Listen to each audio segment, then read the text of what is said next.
Hello friends, ನಮ್ಮ likes Bengaluru ಚಾನಲ್ಗೆ ಸ್ವಾಗತ. ಇವತ್ತಿನ ದ ಹಿಂದೂ ದಿನಪತ್ರಿಕೆ ವಿಶ್ಲೇಷಣೆ ಕೆಳಗೆ 14ನೇ ಸೆಪ್ಟೆಂಬರ್ 2020 ಈ ದಿನಾಂಕದ ಸುದ್ದಿ ವಿಶ್ಲೇಷಣೆಯನ್ನು ಶುರು ಮಾಡ್ತಾ ಇದ್ದೀವಿ. ನಾವು ಕಳೆದ ವಾರ ಫ್ರೈಡೇ ನ್ಯೂಸ್ ಪೇಪರ್ ಅನಾಲಿಸಿಸ್ ಮಾಡಬೇಕಾದ್ರೆ ಎಡಿಟೋರಿಯಲ್ ಕಾಲಮಲ್ಲಿ ಕೋವಿಡ್-19 ವ್ಯಾಕ್ಸಿನೇಷನ್ ಬಂದ ಮೇಲೆ ಅದನ್ನು ಮೊದಲು ಯಾರಿಗೆ ಕೊಡಬೇಕು, ಯಾರಿಗೆ ದೊರಕಿಸ್ಕೊಡ್ಬೇಕು ಅನ್ನೋದ್ರ ಬಗ್ಗೆ ಚರ್ಚೆ ಮಾಡಿದ್ವಿ. ಇವತ್ತಿನ ದಿನಪತ್ರಿಕೆಯಲ್ಲಿ ನಿಮ್ಮ ಫ್ರಂಟ್ ಪೇಜಲ್ಲೇ ನಮ್ಮ ಯೂನಿಯನ್ ಹೆಲ್ತ್ ಮಿನಿಸ್ಟರ್ ಹರ್ಷವರ್ಧನ್ ಅವರು ವ್ಯಾಕ್ಸಿನೇಷನ್ನ ಮೊದಲು ಫ್ರಂಟ್ ಲೈನ್ ವರ್ಕರ್ಸ್ಗೆ ಕೊಡಬೇಕು ಅನ್ನೋದ್ರ ಬಗ್ಗೆ ಹೇಳ್ತಾ ಇದ್ದಾರೆ. ಅದರ ಬಗ್ಗೆ ಆರ್ಟಿಕಲ್ ಇರೋದಿದು. ಈ ಆರ್ಟಿಕಲ್ ನಿಮ್ಮ UPSC ಪ್ರಿಲಿಮ್ಸ್, UPSC ಮೇನ್ಸ್ ಹಾಗೂ KPSC ಮೇನ್ಸಿಗೆ ಕರೆಂಟ್ ಅಫೇರ್ಸ್ ಹಾಗೂ ಗವರ್ನೆನ್ಸ್ಗೆ ಸಂಬಂಧಪಟ್ಟಂಥ ಆರ್ಟಿಕಲ್. ನಮಗೆ ಗೊತ್ತಿರೋ ಹಾಗೆ ಕೋವಿಡ್-19 ಸಾಂಕ್ರಾಮಿಕಕ್ಕೆ ಸಂಬಂಧಪಟ್ಟಂತೆ ನಾವು ಕ್ವೆಶನ್ಸ್ನ ಎಸ್ಸೆಯಲ್ಲಿ, ಪ್ರಿಲಿಮ್ಸ್ MCQ ಅಲ್ಲಿ ಅಥವಾ ಮೇನ್ಸ್ ಕ್ವೆಶನ್ಸಲ್ಲಿ ಇದೆಲ್ಲದರಲ್ಲೂ ಎಕ್ಸ್ಪೆಕ್ಟ್ ಮಾಡ್ಬೋದು. ಯಾವ್ದಾದ್ರು ಒಂದರಲ್ಲಿ ಬರ್ಬೋದು, ಇಲ್ಲ ಎಲ್ಲದರಲ್ಲೂ ಬರ್ಬೋದು. ಹಾಗೆ ನೋಡಿದ್ರೆ ನಿಮ್ಮ ಪ್ರಿಸ್ಕ್ರೈಬ್ಡ್ ಸಿಲೆಬಸ್ನ ಸಾಕಷ್ಟು ಟಾಪಿಕ್ಸ್ ಕೆಳಗೆ ಕೋವಿಡ್-19 ಬರುತ್ತೆ. ಈಗ ಕೊರೋನಾ ವೈರಸ್ ಹೇಗೆ ಬರುತ್ತೆ, ಹೇಗೆ ಹರಡುತ್ತೆ, ವ್ಯಾಕ್ಸಿನೇಷನ್ ಬಗ್ಗೆ ಇದೆಲ್ಲ ನಿಮ್ಮ ಸೈನ್ಸ್ ಆ್ಯಂಡ್ ಟೆಕ್ ಕೆಳಗೆ ಬಂದರೆ, ಹೇಗೆ ಹೆಲ್ತ್ ಸೆಕ್ಟರ್ ಇದನ್ನೆಲ್ಲ ಹ್ಯಾಂಡಲ್ ಮಾಡ್ತಾ ಇದೆ ಅದೆಲ್ಲ ಗವರ್ನೆನ್ಸ್ ಕೆಳಗೆ ಬರುತ್ತೆ. ಈಗ ವ್ಯಾಕ್ಸಿನೇಷನ್ ಹೇಗೆ ಜನರಿಗೆ ತಲುಪಿಸ್ಬೇಕು ಅದು ಕೂಡ ಗವರ್ನೆನ್ಸ್ ಕೆಳಗೆ ಬರುತ್ತೆ. ಈ ಸಾಂಕ್ರಾಮಿಕದಿಂದ ಆರ್ಥಿಕ ಪರಿಸ್ಥಿತಿ ಮೇಲೆ ಏನು ಪರಿಣಾಮ ಬೀಳ್ತಾ ಇದೆ ಅದು ನಿಮ್ಮ ಎಕನಾಮಿಕ್ ಡೆವಲಪ್ಮೆಂಟ್ ಕೆಳಗೆ ಬರುತ್ತೆ. ಸಮಾಜದಲ್ಲಿ ಮೆಂಟಲ್ ಡಿಸ್ಟ್ರೆಸ್ ಜಾಸ್ತಿ ಆಗ್ತಾ ಇದೆ. ಎಸ್ಪೆಷಲಿ ಮಹಿಳೆಯರ ಮೇಲೆ ಜಾಸ್ತಿ ಡೊಮೆಸ್ಟಿಕ್ ವೈಲೆನ್ಸ್ ಇಶ್ಯೂಸ್ ಆಗ್ತಾ ಇದೆ, ಅಬ್ಯೂಸ್ ಇಶ್ಯೂಸ್ ಆಗ್ತಾ ಇದೆ. ಇದೆಲ್ಲ ನಾವು ಸರ್ವೆಯಲ್ಲಿ ಕೂಡ ಇನ್ಫಾರ್ಮೇಷನ್ ನೋಡಿದ್ವಿ. ಸೊ ಅವೆಲ್ಲ ಸೋಷಿಯಲ್ ಡೆವಲಪ್ಮೆಂಟ್ ಕೆಳಗೆ ಬರುತ್ತೆ. ಹೀಗೆ ಕೋವಿಡ್-19ಗೆ ಸಂಬಂಧಪಟ್ಟಂತೆಯೇ ಬೇರೆ ಬೇರೆ ರೀತಿಯ ಏನೇನು ಇನ್ಫಾರ್ಮೇಷನ್ ಇದೆ ಬೇರೆ ಬೇರೆ ಫೀಲ್ಡ್ಗಳಲ್ಲಿ ಅದೆಲ್ಲದ್ರ ಬಗ್ಗೆ ನಿಮಗೆ ಓವರ್ ಆಲ್ ಸಮ್ಮರಿ ನಿಮ್ಮ ತಲೆಯಲ್ಲಿರಬೇಕು. ಈ ಕೋವಿಡ್-19 ವ್ಯಾಕ್ಸಿನೇಷನ್ ಬಂದ ನಂತರ ಅದನ್ನು ಜನರಿಗೆ ಹೇಗೆ ತಲುಪಿಸ್ಬೇಕು, ಅದರ ಕಾರ್ಯಾಚರಣೆ ಹೇಗಿರಬೇಕು ಅನ್ನೋದ್ರ ಬಗ್ಗೆ ಒಂದು ನ್ಯಾಷನಲ್ ಎಕ್ಸ್ಪರ್ಟ್ ಗ್ರೂಪ್ನ ಫಾರ್ಮ್ ಮಾಡಲಾಗಿದೆ. ಯಾರ ಕೆಳಗೆ? Doctor VK Paul. ಇವರು ನೀತಿ ಆಯೋಗ್ನ ಹೆಲ್ತ್ ಸಂಬಂಧಪಟ್ಟಂತೆ ಮೆಂಬರ್ ಆಗಿರೋರು. ಇವ್ರ ಕೆಳಗೆ ಈ ಎಕ್ಸ್ಪರ್ಟ್ ಗ್ರೂಪ್ ರೆಡಿಯಾಗಿದೆ ಹಾಗೂ ಕೆಲಸ ಮಾಡ್ತಾ ಇದೆ. ಇದು ನಿಮ್ಮ ಪ್ರಿಲಿಮ್ಸ್ ಎಕ್ಸಾಮ್ಗೆ ನಿಮಗೆ ಗೊತ್ತಿರಬೇಕು. ಈ ಎಕ್ಸ್ಪರ್ಟ್ ಗ್ರೂಪ್ ಏನು ಮಾಡ್ತಾ ಇದೆ, ದೇಶದಲ್ಲಿ ಹೆಚ್ಚಿನ ಜನಸಂಖ್ಯೆಗೆ ಹೇಗೆ ಇಮ್ಯುನೈಸ್ ಮಾಡೋದು, ಹೇಗೆ ಪ್ರತಿರಕ್ಷಣೆಯನ್ನು ಕೊಡೋದು ಈ ಕೋವಿಡ್-19 ಸಾಂಕ್ರಾಮಿಕಕ್ಕೆ ಸಂಬಂಧಪಟ್ಟಂತೆ ಅಂತ ಒಂದು ಡೀಟೇಲ್ ಸ್ಟ್ರಾಟಜಿ, ವಿವರವಾದ ತಂತ್ರವನ್ನು ಇದು ಮಾಡ್ತಾ ಇದೆ. ಈ ವ್ಯಾಕ್ಸಿನ್ ಎಷ್ಟು ಹೊತ್ತರಲ್ಲಿ ರೆಡಿ ಆಗ್ಬೋದು? 2021 ಅಂದರೆ ಮುಂದಿನ ವರ್ಷದ ಮೊದಲನೇ ಕ್ವಾರ್ಟರ್ ಅಷ್ಟೊತ್ತಿಗೆ ನಮ್ಮ ವ್ಯಾಕ್ಸಿನ್ ಬರ್ಬೋದು. ಆ ವ್ಯಾಕ್ಸಿನ್ನ ಯಾರಿಗೆ ಕೊಡಬೇಕು? ಮೊದಲು front line health workers. Front line health workers ಅಂದರೆ ಯಾರು?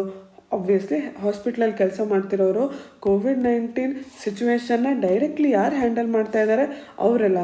ಅವ್ರನ್ನ ಬಿಟ್ಟು ಯಾರು ಎಸೆನ್ಷಿಯಲ್ ವರ್ಕರ್ಸ್ ಅಂತ ನಾವು ಹೇಳ್ತೀವಿ. ಈಗ ಎಷ್ಟೊಂದು ಜನ ಸರ್ಕಾರಿ ಸಿಬ್ಬಂದಿ ಕೂಡ ಕೋವಿಡ್-19 ಡ್ಯೂಟಿಯಲ್ಲಿದ್ದಾರೆ. ಅವರು ಕೂಡ ಈ ವೈರಸ್ಗೆ ಡೈರೆಕ್ಟಾಗಿ ವಲ್ನರಬಲ್ ಇದ್ದಾರೆ. ಅವರೆಲ್ಲ ಕೂಡ ಫ್ರಂಟ್ ಲೈನ್ ಹೆಲ್ತ್ ವರ್ಕರ್ಸ್ ಆಗ್ತಾರೆ. ಸೊ ಕೋವಿಡ್-19 ಪೇಷಂಟ್ಸ್ನ ಯಾರು ಡೈರೆಕ್ಟ್ ಕಾಂಟ್ಯಾಕ್ಟಲ್ಲಿದ್ದಾರೆ ಹಾಗೂ ಎಸೆನ್ಷಿಯಲ್ ಸರ್ವಿಸ್ ಕೊಡೋದ್ರಲ್ಲಿ ಯಾರ್ಯಾರು ಬ್ಯುಸಿ ಇದ್ದಾರೆ ಅವರೆಲ್ಲ ಫ್ರಂಟ್ ಲೈನ್ ಹೆಲ್ತ್ ವರ್ಕರ್ಸ್ ಆಗ್ತಾರೆ. ಅವ್ರನ್ನ ಬಿಟ್ಟು ಸೀನಿಯರ್ ಸಿಟಿಸನ್ಸ್, ನಮಗೆಲ್ಲ ತಿಳಿದಿರೋ ಹಾಗೆ ಈ ಕಮ್ಯುನಿಟಿ, ಈ ಜನಸಂಖ್ಯೆ ಕೂಡ ತುಂಬ ವಲ್ನರಬಲ್ ಇದ್ದಾರೆ ಕೋವಿಡ್-19 ಸಾಂಕ್ರಾಮಿಕಕ್ಕೆ. ಸೊ ಹಾಗಾಗಿ ಸೀನಿಯರ್ ಸಿಟಿಸನ್ಸ್, ಎಸ್ಪೆಷಲಿ ಕೋಮಾರ್ಬಿಡಿಟೀಸ್ ಇದ್ದವರು ಅಂತ ನಾವು ಹೇಳ್ತೀವಿ. ಈ ಕೋಮಾರ್ಬಿಡಿಟೀಸ್ ಅಂದರೆ ಏನು? ನಾವು ಸಾಮಾನ್ಯವಾಗಿ ನೋಡ್ತೀವಿ, ಎಸ್ಪೆಷಲಿ ವಯಸ್ಸಾದವರಲ್ಲಿ ಒಬ್ರಿಗೇನೆ BP ಇರುತ್ತೆ, ಶುಗರ್ ಇರುತ್ತೆ, ಹಾರ್ಟ್ ಆಪ್ರೇಷನ್ ಕೂಡ ಆಗಿರುತ್ತೆ. ಹೀಗೆ ಒಬ್ರಿಗೇನೆ ಒಂದಕ್ಕಿಂತ ಜಾಸ್ತಿ ಮೆಡಿಕಲ್ ಕಂಡೀಷನ್ಸ್ ಇರೋದನ್ನು ಕೋಮಾರ್ಬಿಡಿಟೀಸ್ ಅಂತ ಹೇಳ್ತಾರೆ. ಹೀಗೆ front line workers, senior citizens ಹಾಗೂ ಈ ಕೋಮಾರ್ಬಿಡಿಟೀಸ್ ಇದ್ದವರು ಈ ಕೋವಿಡ್-19 ಸಾಂಕ್ರಾಮಿಕಕ್ಕೆ ಜಾಸ್ತಿ ವಲ್ನರಬಲ್ ಇರ್ತಾರೆ. ಅವರಿಗೆ ಜಾಸ್ತಿ ರೋಗ ಆಗೋ ಚಾನ್ಸಸ್ ಇರುತ್ತೆ. ಅಂಥವರಿಗೆ ಈ ವ್ಯಾಕ್ಸಿನೇಷನ್ನ ಮೊದಲು ಕೊಡ್ತೀವಿ ಅಂತ ಹೆಲ್ತ್ ಮಿನಿಸ್ಟರ್ ಹೇಳ್ತಾ ಇದ್ದಾರೆ. ಸೊ ಮುಂದಿನ ವರ್ಷದ ಆರಂಭದಷ್ಟೊತ್ತಿಗೆ ವ್ಯಾಕ್ಸಿನೇಷನ್ ಬಂತು ಅಂತ ಅಂದ್ಕೊಳ್ಳೋಣ. ವ್ಯಾಕ್ಸಿನೇಷನ್ ಬಂದ ನಂತರ ಏನೇನು ನೋಡ್ಕೋಬೇಕಾಗಿದೆ? ಸಾಮಾನ್ಯವಾಗಿ ವ್ಯಾಕ್ಸಿನೇಷನ್ ಎಲ್ಲದನ್ನು ಕೋಲ್ಡ್ ಫೆಸಿಲಿಟೀಸಲ್ಲಿ ಇಡ್ತಾರೆ, ಹಾಳಾಗಬಾರ್ದು ಅಂತ. ಸೊ ಅದಕ್ಕೋಸ್ಕರ ಕೋಲ್ಡ್ ಚೈನ್ ರಿಕ್ವೈರ್ಮೆಂಟ್ಸ್ ಏನು ಬೇಕಾಗುತ್ತೆ, ಹೇಗೆ ಅದನ್ನು ಪ್ರೊಡ್ಯೂಸ್ ಮಾಡಬೇಕಾಗತ್ತೆ, ಅದರ ಕಾಸ್ಟ್ ಬೆಲೆ ಎಷ್ಟಿರುತ್ತೆ, ಯಾರ್ಯಾರಿಗೆ ಹೇಗೆ ತಲುಪಿಸ್ಬೇಕು, ವ್ಯಾಕ್ಸಿನ್ ಸೆಕ್ಯೂರಿಟಿ, ಇದೆಲ್ಲದ್ರ ಬಗ್ಗೆ ಸರ್ಕಾರ ಡಿಸೈಡ್ ಮಾಡಬೇಕಾಗತ್ತೆ. ಸೊ ಅದರ ಬಗ್ಗೆ ಸಾಕಷ್ಟು ಚರ್ಚೆ ಸರ್ಕಾರದಲ್ಲಿ ನಡೀತಾ ಇದೆ. ಕ್ಯಾಂಡಿಡೇಟ್ಸ್ ಯಾರಿಗೆ ವ್ಯಾಕ್ಸಿನೇಷನ್ ಕೊಡಬೇಕು ಅನ್ನೋದ್ರ ಬಗ್ಗೆ ಕೂಡ ಡಿಪಾರ್ಟ್ಮೆಂಟ್ ಆಫ್ ಬಯೋಟೆಕ್ನಾಲಜಿ ಹಾಗೂ Indian council of medical research ಇದ್ರ ಬಗ್ಗೆ ತೀರ್ಮಾನವನ್ನು ಮಾಡ್ತಾ ಇದೆ. ಸಿಚುವೇಶನ್ ಬಂದ ಹಾಗೆ ಯಾರ್ಯಾರಿಗೆ ಜಾಸ್ತಿ ಅವಶ್ಯಕತೆ ಇದೆ ಅಂತ ತಿಳ್ಕೊಳಕ್ಕೆ ಪ್ರಯತ್ನ ಮಾಡ್ತಾ ಇದೆ. ಇನ್ನೊಂದು ಸರ್ಕಾರ ಹೇಳ್ತಿರೋ ಮಾತು ಏನಂದರೆ, ವ್ಯಾಕ್ಸಿನೇಷನ್ ಯಾರಿಗೆ ದೊರಕತ್ತೆ ಅದು ಅವರ ಪೇಯಿಂಗ್ ಕೆಪಾಸಿಟಿ, ಅಂದರೆ ಅವ್ರಿಗೆ ಎಷ್ಟು ದುಡ್ಡು ಕೊಡೋಕ್ಕಾಗತ್ತೆ ಅದ್ರ ಮೇಲೆ ಡಿಪೆಂಡೆಂಟ್ ಇರಲ್ಲ ಅಂತ ವಿಶ್ವಾಸವನ್ನು ಕೊಡ್ತಾ ಇದೆ. ಜೊತೆಗೆ Bharat coalition for epidemic preparedness and innovations CEPI ಇದರೊಳಗೆ ಕೂಡ ಪಾಲ್ಗೊಳ್ತಾ ಇದೆ. ನಮಗೀಗಾಗಲೇ ತಿಳಿದಿರೋ ಹಾಗೆ ಬೇರೆ ಬೇರೆ ವ್ಯಾಕ್ಸಿನೇಷನ್ನ ಹಲವಾರು ಟ್ರಯಲ್ಸ್ ಬೇರೆ ಬೇರೆ ಸ್ಟೇಜಲ್ಲಿ ಫೇಸಲ್ಲಿ ಭಾರತದಲ್ಲಿ ಈಗಾಗಲೇ ನಡೀತಾ ಇದೆ. ಸೆಪ್ಟೆಂಬರ್ 14 ಅಂದರೆ ಇವತ್ತಿನಿಂದ ಸಂಸದೀಯ ಅಧಿವೇಶನ ಆರಂಭ ಆಗ್ತಾ ಇದೆ. ವರ್ಷದಲ್ಲಿ ಯಾವ್ಯಾವಾಗ ಈ ಪಾರ್ಲಿಮೆಂಟ್ ಸೆಷನ್ಸ್ ಆಗುತ್ತೆ, ಬಜೆಟ್ ಮಂಡನೆ ಆಗಬೇಕಾದ್ರೆ ಆಗುತ್ತೆ ಫೆಬ್ರವರಿ, ಮಾರ್ಚ್, ಏಪ್ರಿಲ್ ಈ ಸಮಯದಲ್ಲಿ. ನಂತರ June to September monsoon session ಆಗುತ್ತೆ. ನವಂಬರ್ ಡಿಸೆಂಬರಲ್ಲಿ ಕೊನೆಯ 3ನೇ ಸೆಷನ್ ಆಗುತ್ತೆ. ಈಗ ಚರ್ಚೆಯಲ್ಲಿರುವಂಥದ್ದು ಜೂನ್ ಟು ಸೆಪ್ಟೆಂಬರ್ ಏನು ಮಾನ್ಸೂನ್ ಸೆಷನ್ ಆಗಬೇಕಿತ್ತು ಅದು COVID-19 ಸಾಂಕ್ರಾಮಿಕದಿಂದ ಮುಂದೂಡಬೇಕಾಯಿತು. ಸೊ ಸೆಪ್ಟೆಂಬರ್ 14ರಿಂದ ಅಕ್ಟೋಬರ್ 1 ತನಕ ಹೊಸ ಮಾನ್ಸೂನ್ ಸೆಷನ್ನ ಮಾಡ್ತಾ ಇದ್ದಾರೆ. ಈ ಸಾಂಕ್ರಾಮಿಕದ ಮಧ್ಯೆನೇ ಅಧಿವೇಶನ ನಡೀತಾ ಇರೋದ್ರಿಂದ ಏನೇನು ಪ್ರಿಕಾಷನ್ಸ್ ತೊಗೊತಾ ಇದ್ದಾರೆ COVID-19ಗೋಸ್ಕರ ಅನ್ನೋದನ್ನು ನಾವು ಈಗಾಗಲೇ ನೋಡಿದ್ದೀವಿ. ಇನ್ನು ಏನು ಮಾಡಿದ್ದಾರೆ, ಪಾರ್ಲಿಮೆಂಟ್ರಿ ಸೆಷನಲ್ಲಿ ಕ್ವೆಶ್ಚನ್ ಅವರ್ನ ತೆಗೆದು ಹಾಕಿದ್ದಾರೆ. 0 ಅವರ್ನ ನಾರ್ಮಲಾಗಿ 1 ಅವರ್ ಇರುವಂಥದ್ದು ಈಗ ½ an hour ಮಾಡಿದ್ದಾರೆ. ಲೋಕಸಭಾ ಹಾಗೂ ರಾಜ್ಯಸಭಾ 4 ಗಂಟೆಗಳ ಕಾಲಕ್ಕೆ ಪ್ರತಿದಿನ ಕೂರತ್ತೆ. ಇದರಲ್ಲಿ ಏನೇನು ಕ್ಲಿಯರ್ ಆಗಬೇಕಾಗಿದೆ, 45 ಬಿಲ್ಗಳ ಚರ್ಚೆ ಹಾಗೂ ಕ್ಲಿಯರೆನ್ಸ್ ಈ ಸಿಟ್ಟಿಂಗಲ್ಲಿ ಮುಗಿಬೇಕಾಗಿದೆ. ಸೆಪ್ಟೆಂಬರ್ 14ರಿಂದ ಅಕ್ಟೋಬರ್ 1 ಒಳಗೆ ಇರೋ 18 ಡೇ ಈ ಮಾನ್ಸೂನ್ ಸೆಷನ್ ಒಳಗೆ. ಸಂಸದೀಯ ಅಧಿವೇಶನ ನಡೀತಾ ಇಲ್ಲ ಅನ್ಬೇಕಾದ್ರೆ ಹೇಗೆ ಗೌರ್ಮೆಂಟ್ ಬಿಲ್ಗಳನ್ನ ಮಾಡುತ್ತೆ, ಆರ್ಡಿನೆನ್ಸ್ನ ಮೂಲಕ ಮಾಡುತ್ತೆ ಅಲ್ವಾ. ನಿಮಗೆಲ್ಲ ಇದು ತಿಳಿದಿದೆ ಅಂತ ಅಂದ್ಕೊಂಡಿದ್ದೀನಿ.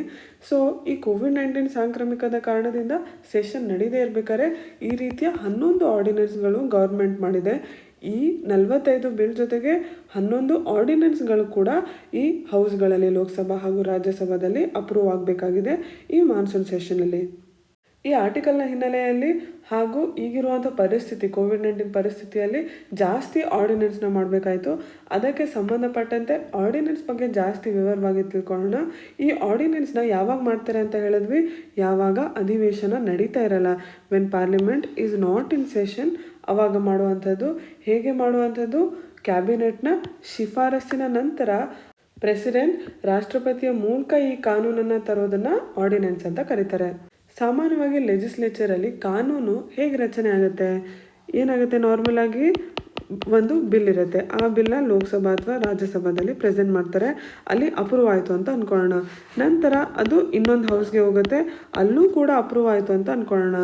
ಆ ಬಿಲ್ 2 ಹೌಸ್ಗಳಲ್ಲಿ ಪಾಸ್ ಆದಮೇಲೆ ನಂತರ ಅದು ಪ್ರೆಸಿಡೆಂಟ್ ಹತ್ರ ಹೋಗುತ್ತೆ. ರಾಷ್ಟ್ರಪತಿಯವರು ಅದಕ್ಕೆ ಅಸೆಂಟ್ ತಮ್ಮ ಒಪ್ಪಿಗೆ ನೀಡಿದ ನಂತರ ಆ ಬಿಲ್ ಏನಾಗುತ್ತೆ, ಆ್ಯಕ್ಟ್ ಆಗುತ್ತೆ. ಆ್ಯಕ್ಟ್ನ ಮೂಲಕ ಇದು ಕಾನೂನಾಗುತ್ತೆ. ಹೀಗೆ ಪಾರ್ಲಿಮೆಂಟಲ್ಲೇ ಬಿಲ್ ಪಾಸ್ ಮಾಡಿ ಕಾನೂನುಗಳನ್ನ ಮಾಡ್ಬೋದು. ವರ್ಷದಲ್ಲಿ ನಾವು 3 ಬಾರಿ ಪಾರ್ಲಿಮೆಂಟ್ ಸೆಷನ್ಗಳನ್ನ ಮೂಲಕ ಸಿಗ್ತಾರೆ ಎಲ್ಲ ಸಂಸದರು.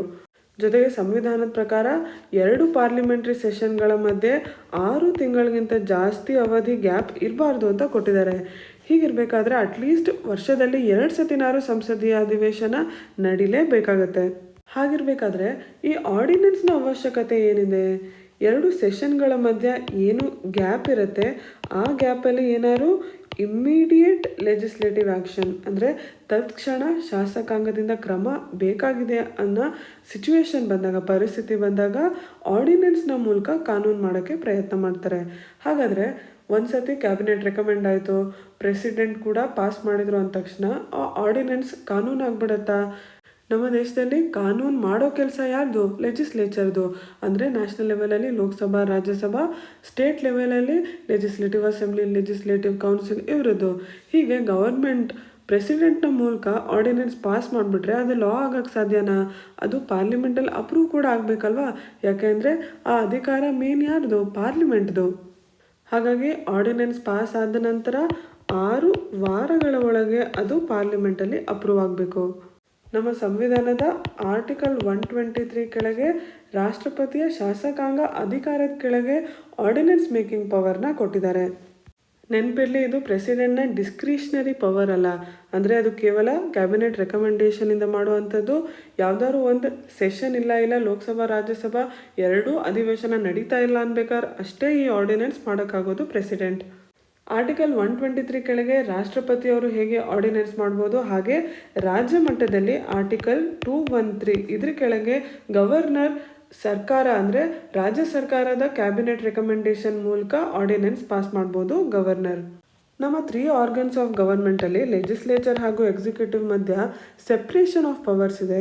ಹೇಗೆ ಲೆಜಿಸ್ಲೇಚರ್ ಕಾನೂನು ಮಾಡುತ್ತೆ, ಎಕ್ಸಿಕ್ಯೂಟಿವ್ ಅವನ್ನ ಇಂಪ್ಲಿಮೆಂಟ್ ಮಾಡುತ್ತೆ.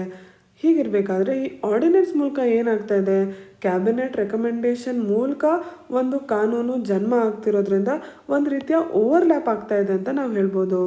ಈ ಆರ್ಡಿನೆನ್ಸ್ ಮೂಲಕ ಕಾನೂನನ್ನು ಯಾವಾಗ ಮಾಡಬೇಕು, ಎಕ್ಸೆಪ್ಷನಲ್ ಅಂದರೆ ತುಂಬ ಅಸಾಧಾರಣ ಪರಿಸ್ಥಿತಿ ಇದೆ, ಕಾನೂನು ಮಾಡಲೇಬೇಕು ಅನ್ನೋ ಪರಿಸ್ಥಿತಿ ಇರಬೇಕಾದ್ರೆ ಮಾತ್ರ ಈ ಆರ್ಡಿನೆನ್ಸ್ ಯೂಸ್ ಆಗಬೇಕು. ಆದರೆ ಅದ್ರ ಬದಲಾಗಿ ಯಾವುದೋ ಒಂದು ಕಾನೂನು ಎರಡೂ ಹೌಸ್ಗಳಲ್ಲಿ ಚರ್ಚೆ ಆದ ನಂತರ ಆ ಸಮಯ ಅವಧಿಯ ನಂತರ ಪಾಸ್ ಆಗೋದ್ರ ಬದಲು ಎಕ್ಸಿಕ್ಯೂಟಿವ್ನ ಮೂಲಕ ಬೇಗ ಆ ಕಾನೂನನ್ನು ತರೋದಕ್ಕೆ ಈ ಆರ್ಡಿನೆನ್ಸ್ ಉಪಯೋಗ ಆಗಬಾರ್ದು. ಹಾಗಾದಾಗ ಅದು ಗವರ್ನರ್ ಹಾಗೂ ಪ್ರೆಸಿಡೆಂಟ್ನ ಆರ್ಡಿನೆನ್ಸ್ ಮೇಕಿಂಗ್ ಪವರ್ ಏನಿದೆ ಅದರ ದುರುಪಯೋಗ ಆದಂಗೆ ಆಗುತ್ತೆ. ಹಾಗಾಗಿ ಏನಾದರೂ ಆ ರೀತಿಯ ದುರುಪಯೋಗ ಆಗಿದೆ ಅಂದರೆ ಅದನ್ನು ಕೋರ್ಟಲ್ಲಿ ಚಾಲೆಂಜ್ ಮಾಡ್ಬೋದು. ಪ್ರೆಸಿಡೆಂಟ್ ಏನು ಸಮ್ಮತಿ ಕೊಡ್ತಾರೆ ಅಂದರೆ ಇಮಿಡಿಯೇಟ್ ಆ್ಯಕ್ಷನ್ನ ಅವಶ್ಯಕತೆ ಇದೆ, ತತ್ಕ್ಷಣ ಆ ಕಾನೂನು ಮಾಡಬೇಕಾದ ಅವಶ್ಯಕತೆ ಇದೆ ಅಂತ ಇದ್ದಾಗ ಅಷ್ಟೇ ಆರ್ಡಿನೆನ್ಸ್ನ ಮಾಡಬೇಕಾಗತ್ತೆ. ಈಗ ಮಾನ್ಸೂನ್ ಸೆಷನ್ ಆರಂಭ ಆಗಿರೋದ್ರಿಂದ ನಿಮ್ಮ polity GS paper 2 polity parliament ಕೆಳಗೆ ಏನೇನು ಟಾಪಿಕ್ಸ್ ಬರುತ್ತೆ, ನಿಮ್ಮ UPSC ಪ್ರಿಲಿಮ್ಸಲ್ಲಿ ಇಂಡಿಯನ್ ಪಾಲಿಟಿ ಕೆಳಗೆ ಏನೇನು ಟಾಪಿಕ್ಸ್ ಬರುತ್ತೆ, ಅದನ್ನೆಲ್ಲ ಸೆಷನ್ ಒಳಗೆ ಏನೇನು ಬರುತ್ತೆ ಅದರ ಪ್ರಕಾರ ನಾವು ಚರ್ಚೆ ಮಾಡ್ತಾ ಹೋಗೋಣ ನ್ಯೂಸ್ ಪೇಪರ್ ಅನಾಲಿಸಿಸಲ್ಲಿ. ಮುಂದಿನ article, Assam Baghjan well fire put out 110 days after blowout. ಇದು ನಿಮ್ಮ ಕರೆಂಟ್ ಅಫೇರ್ಸ್, ಎನ್ವಿರಾನ್ಮೆಂಟ್, ನಿಮ್ಮ ಪ್ರಿಲಿಮ್ಸ್, ಮೇನ್ಸ್, UPSC KPSC ಎರಡಕ್ಕೂ ಸಂಬಂಧಪಟ್ಟಂಥ ಆರ್ಟಿಕಲ್. ಈ ಘಟನೆ ಎಲ್ಲಿ ನಡೆದಿದ್ದು, ಬಾಗ್ಜಾನ್ ವೆಲ್, ತಿನ್ಸುಕಿಯಾ ಡಿಸ್ಟ್ರಿಕ್ಟ್, ಅಸ್ಸಾಮಲ್ಲಿ ನಡೆದಂಥ ಘಟನೆ ಇದು. ಈ ಪ್ರದೇಶ ಆಯಿಲ್ ಇಂಡಿಯಾ ಲಿಮಿಟೆಡ್ ಈ ಪಬ್ಲಿಕ್ ಸೆಕ್ಟರ್ ಅಂಡರ್ಟೇಕಿಂಗ್ ಕೆಳಗೆ ಆಯಿಲ್ ಫೀಲ್ಡ್ ಆಗಿದೆ. ಬಾಗ್ಜಾನ್ ಅನ್ನೋದು ಒಂದು ಆಯಿಲ್ ಫೀಲ್ಡ್. ಈ ಆಯಿಲ್ ಫೀಲ್ಡಲ್ಲಿ ಕೆಲಸ ನಡೀತಾ ಇರಬೇಕಾದ್ರೆ ಯಾವ ಡೆಪ್ತಲ್ಲಿ ಪ್ರೊಡಕ್ಷನ್ ನಡೀತಾ ಇದೆ ಅದರಲ್ಲಿ ಬದಲಾವಣೆ ಮಾಡಬೇಕಾಯಿತು. ಅದಕ್ಕೋಸ್ಕರ ಅಂತ ಈ ಆಯಿಲ್ ಫೀಲ್ಡ್ ಅಂಡರ್ ಮೇಂಟೆನೆನ್ಸ್ ಬಂತು. ಹಾಗೆ ಮೇಂಟೆನೆನ್ಸ್ಗೆ ಬಂದಾಗ ಪ್ರತಿ ವೆಲ್ಗೂ ಸರ್ಫೇಸ್ ಲೆವೆಲಲ್ಲಿ ಒಂದು ವೆಲ್ ಹೆಡ್ ಅಂತ ಇರುತ್ತೆ. ಈ ವೆಲ್ ಹೆಡ್ ಏನು ಮಾಡುತ್ತೆ, ಒಳಗೆ ಏನು ಪ್ರೆಷರ್ಸ್ ಇರುತ್ತೆ ಅದನ್ನು ಕಂಟೈನ್ ಮಾಡುತ್ತೆ, ಸರ್ಫೇಸ್ ಲೆವೆಲ್ ಮೇಲೆ ಬರದೇ ಇರೋ ಹಾಗೆ ನೋಡ್ಕೊಳುತ್ತೆ. ಈ ವೆಲ್ ಹೆಡ್ನ ಚೇಂಜ್ ಮಾಡಬೇಕಾದ ಸಿಚುವೇಶನ್ ಬಂತು. ಮೇಲಿನ ಸರ್ಫೇಸ್ ಲೆವೆಲ್ಗಿಂತ ಒಳಗೆ ಇಲ್ಲಿ ಏನು ಗಾಳಿಯ ಪ್ರೆಷರ್ ಇರುತ್ತೆ ಅದು ಹೊರಗೆ ಬರದೇ ಇರೋ ಹಾಗೆ ಬ್ಲೋ ಔಟ್ ಪ್ರಿವೆಂಟರ್ ಅಂತ ಇರುತ್ತೆ. ಈ ಬ್ಲೋ ಔಟ್ ಪ್ರಿವೆಂಟರ್ನ ತೆಗಿಬೇಕಾಯಿತು ಈ ಮೇಂಟೆನೆನ್ಸ್ ಮಾಡ್ತಾ ಇರೋ ಸಂದರ್ಭದಲ್ಲಿ. ಹಾಗೆ ತೆಗೆದಾಗ ಅದರಿಂದ ಬ್ಲೋ ಔಟ್ ಆಯಿತು. ಬ್ಲೋ ಔಟ್ ಅಂದರೆ ಏನು, sudden uncontrolled release of gas or oil. ಭೂಮಿಯ ಮೇಲಿನ ಸರ್ಫೇಸ್ ಲೆವೆಲ್ಗಿಂತ ಕಮ್ಮಿ ಇರುವಂಥ ಜಾಗದಲ್ಲಿ ಏನು ಈ ಅನಿಲ ಇತ್ತು ಅದು ಅನಿಯಂತ್ರಿತವಾಗಿ ಹೊರಗೆ ತುಂಬ ವೇಗದಿಂದ ಬರೋಕ್ಕೆ ಸ್ಟಾರ್ಟ್ ಆಯಿತು. ಅದನ್ನು ಬ್ಲೋ ಔಟ್ ಅಂತ ಕರೀತಾರೆ. ಈ ಕಾರಣದಿಂದ ಒಳಗೆ ಇದ್ದಂತಹ ಅನಿಲ ಏನಿದೆ ಅದು ಲೀಕ್ ಆಗೋಕ್ಕೆ ಸ್ಟಾರ್ಟ್ ಆಯಿತು, ಸೋರೋಕ್ಕೆ ಸ್ಟಾರ್ಟ್ ಆಯಿತು. ಹಾಗೆ May 27 ಏನು ಗ್ಯಾಸ್ ಲೀಕ್ ಶುರು ಆಯಿತು ಅವಾಗಿನಿಂದ ಈ ಬ್ಲೋ ಔಟ್ನ ಕಂಟೈನ್ ಮಾಡೋಕ್ಕೆ, ಕಂಟ್ರೋಲ್ ಮಾಡೋಕ್ಕೆ ಸಾಕಷ್ಟು ಪ್ರಯತ್ನಗಳು ನಡೀತಾ ಇತ್ತು. ಆದರೂ 9 ಜೂನ್ ಅಷ್ಟರಲ್ಲಿ ಈ ಜಾಗದಲ್ಲಿ ಗ್ಯಾಸ್ ಲೀಕಿಂದಾಗಿ ಬೆಂಕಿ ಹತ್ಕೋತು. ಆ ಬೆಂಕಿಯ ಶಮಿಸೋ ಪ್ರಯತ್ನದಲ್ಲಿ ಇಬ್ಬರು ಫೈರ್ಮೆನ್ ತಮ್ಮ ಜೀವ ಕಳ್ಕೊಬೇಕಾಯಿತು. ಇನ್ನೊಬ್ಬ ಎಲೆಕ್ಟ್ರಿಕಲ್ ಇಂಜಿನಿಯರ್ ಕೂಡ ಸಾವನ್ನಪ್ಪಿದ. ಅದಾದಮೇಲೆ ನಿರಂತರವಾಗಿ ಏನು ಅನಿಲ ಇದರಿಂದ ಹೊರಗೆ ಬರ್ತಾಯಿತ್ತು ಅದನ್ನು ಬೇರೆ ಫ್ಲೇರ್ ಪಿಟ್ಸ್ಗೆ ಡೈವರ್ಟ್ ಮಾಡಿ ಈಗ ಆ ಘಟನೆ ಆದ 110 ದಿನಗಳ ನಂತರ ಪೂರ್ತಿಯಾಗಿ ಗ್ಯಾಸ್ ಹೊರಗೆ ಬರೋದು ಇಲ್ಲಿ ನಿಂತಿದೆ. ನಿಮ್ಮ ಎಕ್ಸಾಮ್ಸ್ಗೆ ನಿಮಗೆ ಈ ಘಟನೆ ಬಗ್ಗೆ ಗೊತ್ತಿರಬೇಕು, ಬ್ಲೋ ಔಟ್ ಅಂದರೆ ಏನು ಅಂತ ತಿಳಿದಿರಬೇಕು. ಜಸ್ಟ್ ಪ್ಲೇನಾಗಿ ನಿಮಗೆ ಪ್ರಿಲಿಮ್ಸ್ ಎಕ್ಸಾಮಲ್ಲಿ this was in news, what does it mean ಅನ್ನೋ ರೀತಿ ಒಂದು ಡೈರೆಕ್ಟ್ ಕ್ವೆಶನ್ ಬರ್ಬೋದು. ಆವಾಗ ನಿಮಗೆ ಬ್ಲೋ ಔಟ್ ಅನ್ನೋ ವರ್ಡ್ ಜ್ಞಾಪಕ ಬಂದಿಲ್ಲ ಅಂದರೆ ಮತ್ತೆ ಗೆಸ್ ಮಾಡೋಕ್ಕೆ ಹೋಗ್ತೀರಾ. ಸೊ ಬ್ಲೋ ಔಟ್ ಅಂದರೆ ಅನಿಯಂತ್ರಿತವಾಗಿ ಒಳಗಿರುವಂಥ ಅನಿಲ ಹೊರಗೆ ಬಂದಾಗ ಅದನ್ನು ಬ್ಲೋ ಔಟ್ ಅಂತ ಕರೀತಾರೆ. ಇದು ನಿಮಗೆ ಜ್ಞಾಪಕ ಇರಲಿ. ನಿಮ್ಮ ಸಿಲೆಬಸ್ನ ಎನ್ವಿರಾನ್ಮೆಂಟ್ ಕೆಳಗೆ ಈ ಆರ್ಟಿಕಲ್ ನಿಮಗೆ ತುಂಬ ಮುಖ್ಯ ಆಗುತ್ತೆ. ಯಾಕಂದರೆ ಎಲ್ಲಿ ಈ ಬ್ಲೋ ಔಟ್ ಆಗಿತ್ತು ಅದು ನಂಬರ್ 5 ಟೋಟಲ್ ಎಷ್ಟು ವೆಲ್ಗಳಿದೆ ಅದರಲ್ಲಿ ಒಂದು ವೆಲ್ಲಲ್ಲಿ ಈ ಥರದ ಒಂದು ಘಟನೆ ಆಗಿದ್ದು. ಈ ಬಾಗ್ಜಾನ್ ವೆಲ್ ಏನಿದೆ ಅದು ಎಕೋ ಸೆನ್ಸಿಟಿವ್ ಝೋನಲ್ಲಿದೆ.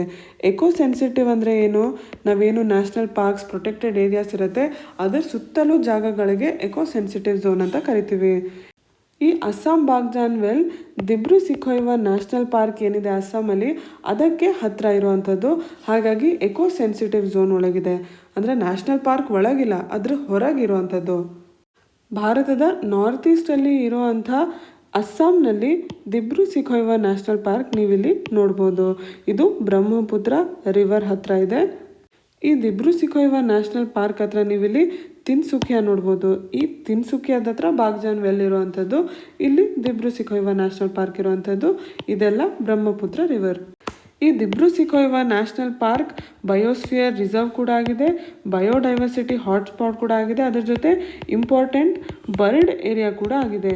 ಈ ದಿಬ್ರು ಸಿಖೋಯ್ವಾ ಜೊತೆಗೇನೆ ಮೋಗುರಿ ಮೊತಾಪುಂಗ್ ಅನ್ನೋ ಒಂದು ವೆಟ್ಲ್ಯಾಂಡ್ ಏರಿಯಾ ಕೂಡ ಇದೆ.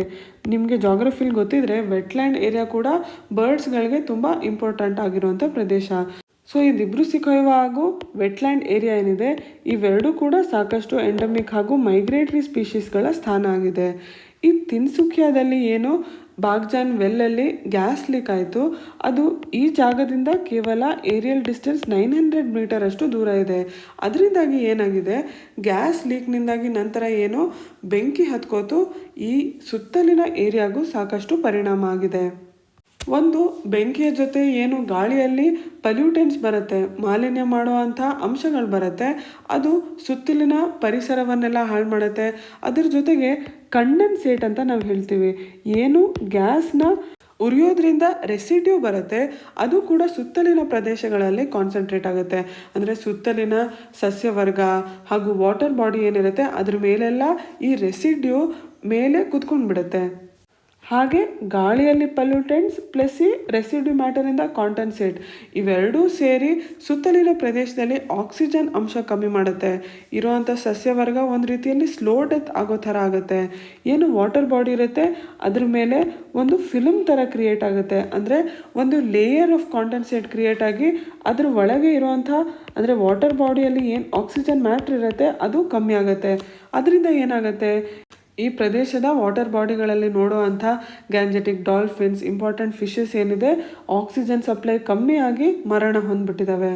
ಹೀಗೆ ತಿನ್ಸುಕಿಯಾದ ಬಾಗ್ಜಾನ್ವೆಲ್ಲಲ್ಲಿ ಏನು ಗ್ಯಾಸ್ ಲೀಕ್ ಆಗಿ ಬೆಂಕಿ ಹತ್ಕೊಳ್ತು, ಅದರಿಂದ ಸುತ್ತಲಿನ ಪರಿಸರ ಏನಿದೆ ಅದರ ಮೇಲೆ ತುಂಬ ಪರಿಣಾಮ ಬಿದ್ದಿದೆ. ಮುಂದೆ ಚರ್ಚೆ ಮಾಡ್ತಾ ಇರೋಂಥ ಆರ್ಟಿಕಲ್ ನಿಮ್ಮ ಇಂಟರ್ನ್ಯಾಷನಲ್ ರಿಲೇಷನ್ಸ್ ಭಾರತ ಹಾಗೂ ಚೀನಾಗೆ ಸಂಬಂಧಪಟ್ಟಂಥ article. Status quo on LAC after Jaishankar Wang meet. Bharat ಹಾಗೂ ಚೀನಾದ ಎಕ್ಸ್ಟರ್ನಲ್ ಅಫೇರ್ಸ್ ಮಿನಿಸ್ಟರ್ ಹಾಗೂ ಫಾರಿನ್ ಅಫೇರ್ಸ್ ಮಿನಿಸ್ಟರ್ ಮಧ್ಯ ಭೇಟಿಯಾಗಿತ್ತು, ಅದರ ಬಗ್ಗೆ ಇಲ್ಲಿ ಕೊಟ್ಟಿದ್ದಾರೆ. ಕಳೆದ ವಾರ ನಾವೇನು ನೋಡಿದ್ವಿ, ಭಾರತ ಹಾಗೂ ಚೀನಾ ಮಧ್ಯ ಗಡಿ ಪ್ರದೇಶದಲ್ಲಿ ಗುಂಡುಗಳನ್ನ ಹಾರಿಸೋದನ್ನು ನೋಡಿದ್ವಿ. ಈ ರೀತಿ ಗುಂಡು ಹಾರಿಸಿದ್ದು 1975ನ ನಂತರ ಮೊದಲ ಬಾರಿಗೆ ಭಾರತ ಮತ್ತು ಚೀನಾ ಮಧ್ಯ.